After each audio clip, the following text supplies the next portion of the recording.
second drug is serotonin. Little interesting thing about serotonin, it lasts about 4 or 5 times longer than dopamine. But serotonin, all these drugs can be mentally recalled. Does that make sense? You can be reminded of a time or experience, and you can recall those drugs with words. Okay? You want to talk about nostalgia, you want to talk about the first time that you ever did this or that. That serotonin rush is going to come back. Same is true with negative emotions. You hear about people having flashbacks from Vietnam or flashbacks from war, PST. Same thing, right? They're recalling horrific mental events that seem real, right? This is sort of the dark part of what we do, right? It sort of sounds manipulative and pretty damn dark, but understanding it's really important. Because you can recall negative emotions in people, you can recall positive emotions in people, right? So serotonin status. So how do you get a big serotonin rush? You win the Academy Award or any kind of award, right? Napoleon quoted that he learned the greatest thing, that men would fight and men would die for a piece of colored ribbon. It's absolutely true. It's not the ribbon, it's the serotonin. It's the drug, right? It's the drug. That they got a certain status, they've achieved a certain level. If you look at our membership offerings right now in the survival space, we've really totally re-engineered them actually to, you know, when somebody comes in, they get the dopamine release of getting a new gadget, right? They get another dopamine release as a premium by getting a bigger gadget when they join our club, right? They get to join the first level for almost nothing. The upsell is, don't you want to join the elite level? Don't you want to upgrade to elite, right? If you're selling a membership right now, you might consider giving your membership away with your initial purchase and then selling an elite level. That's a different thing I can talk about if somebody's really into that, but it really mattered. It doubled our conversion into our continuity programs by changing the way we talked about it. Nothing changed in the deliverable. But yeah, it can be a status thing like this, or it can be this. You can buy something that gives you status, right?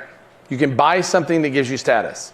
And a lot of us are selling things, even Ingrid is selling a Brazilian booty that gives that girl a certain status, right? Probably largely among other women. And so I live in a country club now. I never lived in a country club before. It's the first one to ever actually let me in. They didn't look me up. But all these ladies play tennis. The guys don't watch them play tennis. They got these amazing outfits, and they're in crazy shape, and they're sexy looking as hell playing tennis, but no guys ever see them, except like Schvinn, the tennis instructor.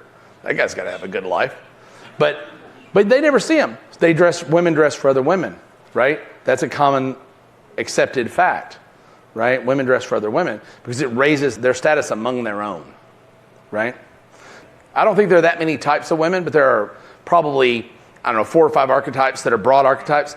But you've got certain women who want to be seen as a great mother, who want to be seen as a great wife, who want to keep a great home, who want to do all those things, right? And they think career women that are going out into the marketplace are abandoning their family, abandoning their children, all that. They hate them, right? Whether they say it or not, they do. Then you're in the financial planner space with women, right? Probably a lot of those women hate on the lazy ass housewife that's eating bonbons watching soap operas all day, right? So their status is different, right? That career woman status is she's going to kick every man's ass in the office. That's going to be her status, right? She's going to buy a Mercedes and pay for it with her own damn money. Yeah. That's her status. She didn't need a man. They can all kiss my ass. That's her status. Right? The other woman's status couldn't possibly be more different, right? And status transfers, right?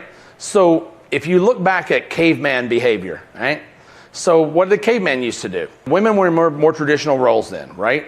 Women were typically nurturers and homemaker, cave makers, the case may be. Men were hunters and gatherers. So the guy would go out, kill the buffalo, right? Bring it back home. The woman would literally clean the buffalo and hang the hide out in front of the cave door. It wasn't for protection. They were tanning the hide, but they were also showing the rest of the tribe, look what my man got me. You know what that's called in Anthem Country Club? A Range Rover. That's exactly what it is. It's a Range Rover, right? It's absolutely true, right?